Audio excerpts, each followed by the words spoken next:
Hello guys, Bigg Boss review ఇస్తానన్నాను కదా! నన్ను నన్ను ఇగ్నోర్ చేయండి. నా మాటలు మాత్రం వినండి.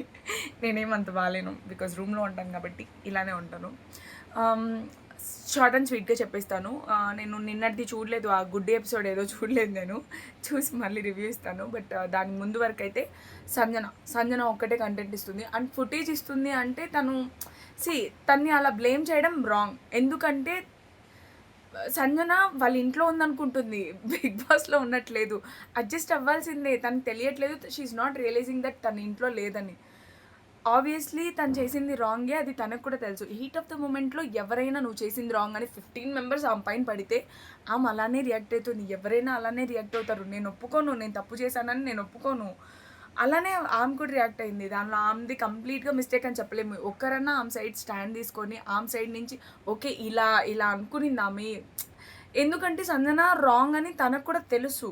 సో, మనం వాళ్ళ ఆ 15 మెంబర్స్‌లో ఒక్కరన్నా ఆ 14 మెంబర్స్‌లో ఒక్కరన్నా తను ఈ స్టేట్ ఆఫ్ మైండ్‌లో ఉందని తన కోసం ఎవరు స్టాండ్ తీసుకోలేదు. అది నాకు నచ్చలేదు. Even though she is wrong. కనీసం తన సైడ్ నుంచి మాట్లాడాల్సింది ఎవరో ఒకరు.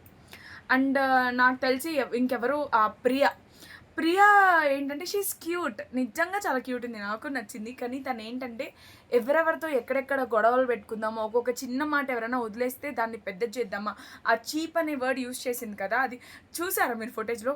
నేను చీప్ అంటుందిరా శ్రీజాతో. నేను చీప్ అంటుందిరా అనేసి గొడవలు పెట్టేదానికి చూసింది ప్రియ. సీరియస్‌లీ.